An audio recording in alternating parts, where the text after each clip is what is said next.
This is a podcast by Householders Options to Protect the Environment, Hope Australia. We are a community environmental education and capacity building organisation based in Toowoomba, southeast Queensland, Australia. This is a podcast in the series Eco-Social Work in Australia. It was produced for Hope Australia in Toowoomba, Queensland, on and adjacent to the traditional lands of the Djarawar, Gayabal, Yugara and Waka Waka peoples. Hope pays respect to the past, present and emerging leaders of all First Nations people in this country and acknowledges the unique contribution that their cultures make to contemporary Australia.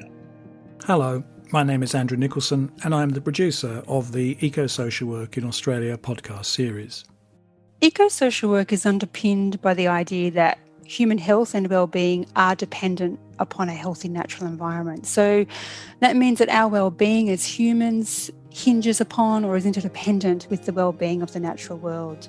For me, I think it is social work practice that both recognises and promotes the interconnections between people and the environment.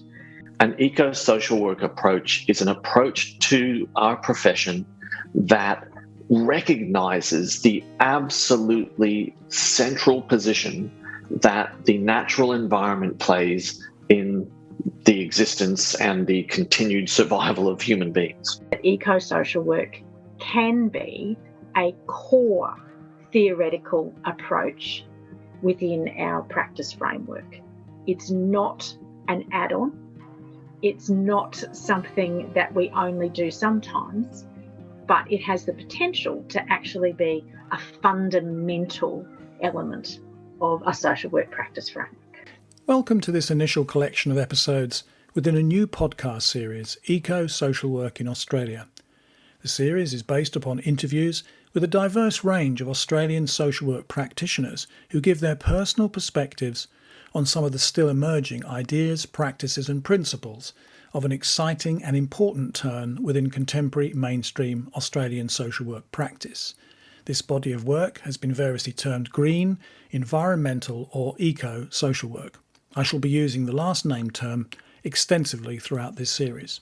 Hello, my name is Andrew Nicholson. I'm a retired social worker and environmental educator, and I'm the sole researcher and producer of this series, which has been kindly auspiced by the Householders Options to Protect the Environment organisation.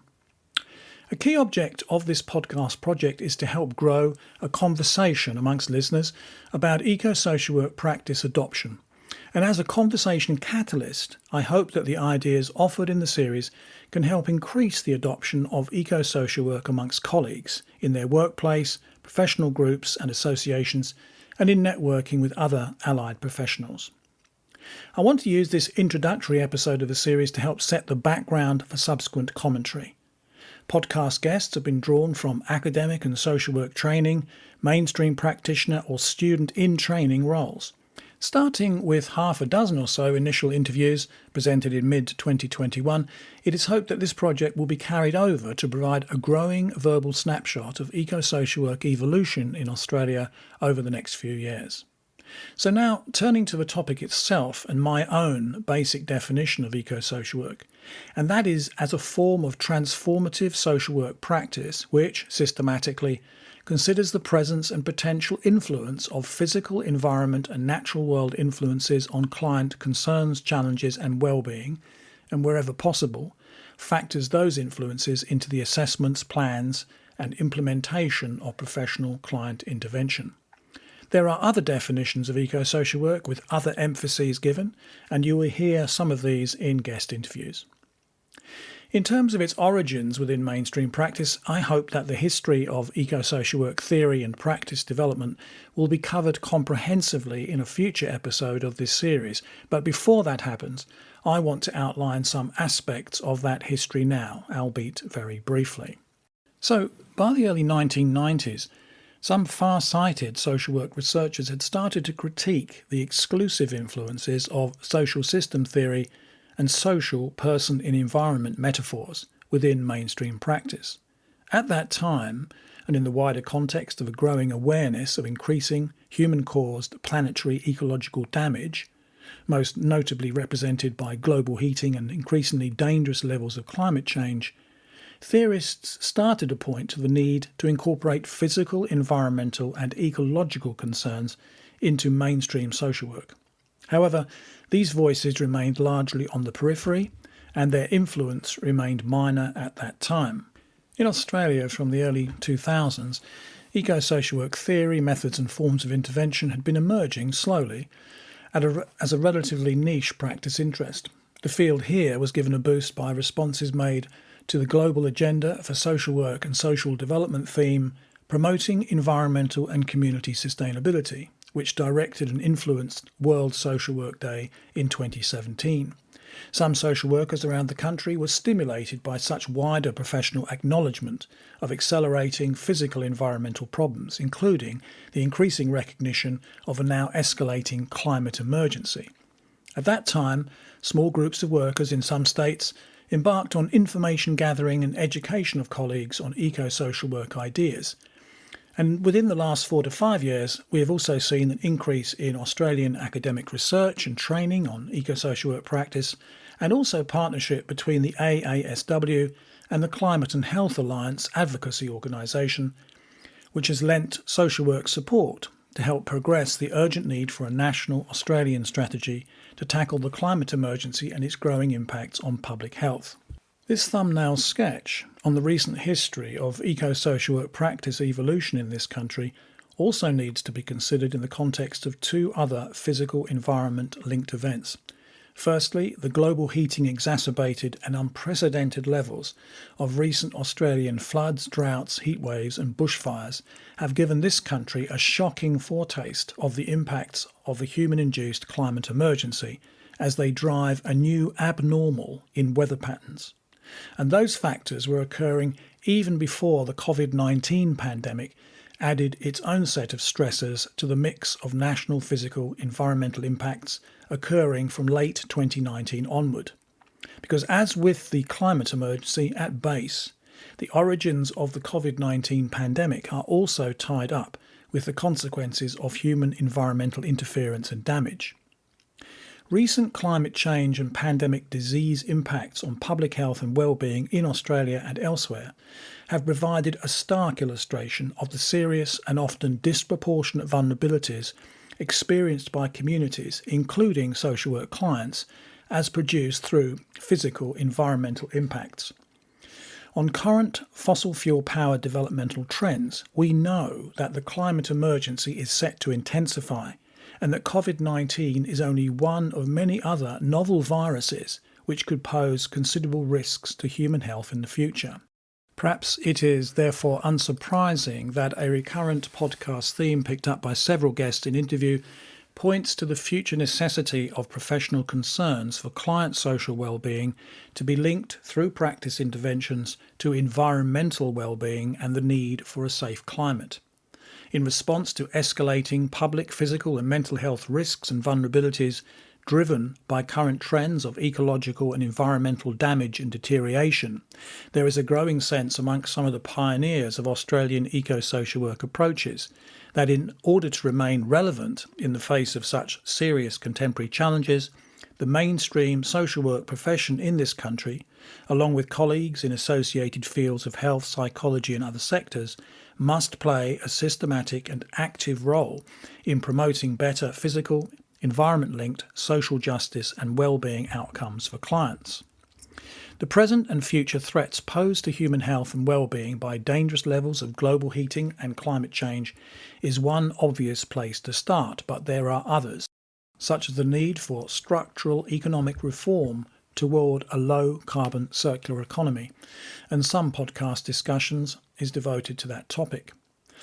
A heightened pro-environmental ambition for the profession in this country and internationally maps onto larger debates about how the origins of social work have been shaped by the values of modernity and whether these same values should continue to govern the roles which social work could and should play across the remainder of the 21st century.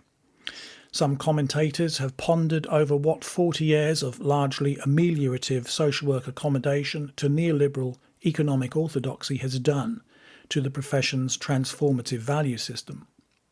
In the context of such bigger picture concerns, a theme reflective of the need for longer-term critical reflection on the aims and objectives of social work in relation to the unprecedented environmental and sustainability crises we now face is articulated by several podcast guests.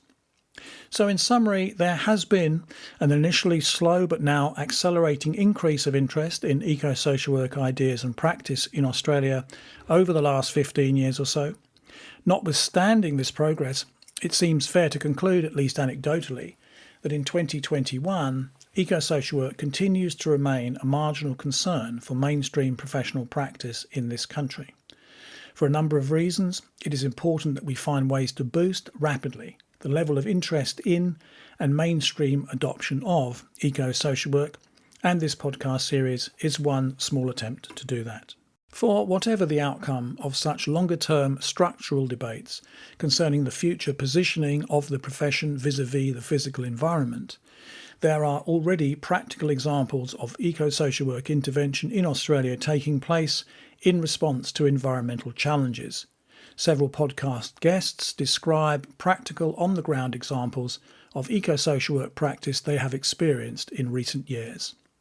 Finally, to give listeners a sense of the format they will encounter in each podcast episode, each interview is loosely structured around 4 key questions put to guests. For you, what is eco-social work practice in 2021? How can eco-social work help tackle climate change and other ecological sustainability concerns in practical terms? Why should the social work profession here be involved with such concerns? And what might the short to mid-term future, that is 2 to 10 years into the future, hold for eco-social work interventions as a body of practice within the Australian social work mainstream?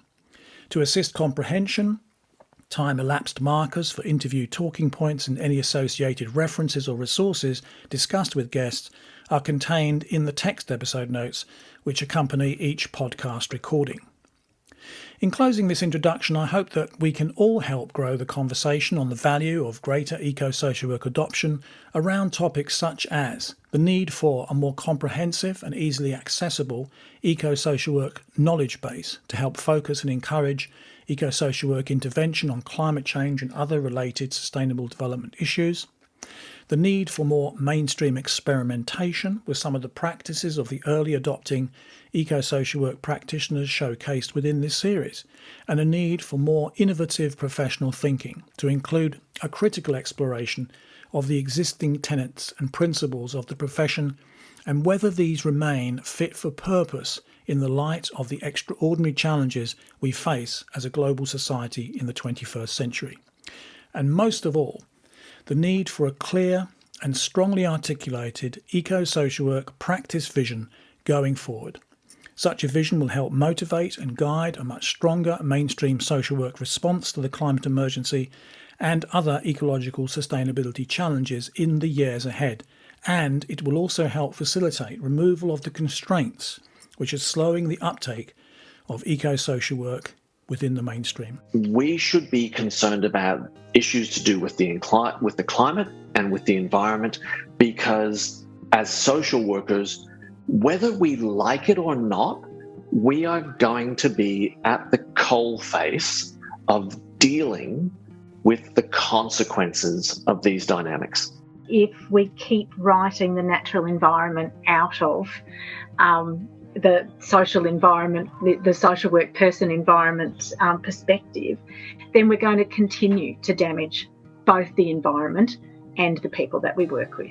Look, my vision would be to have eco-social work become a fundamental part of social work practice so that social workers in the mainstream have accepted and taken on the challenge of participating as a collective to address the impacts of climate change and to engage, in action to promote environmental sustainability. But this isn't the sole responsibility of practitioners. There are people in education, like myself, and policy that need to facilitate this process really strongly.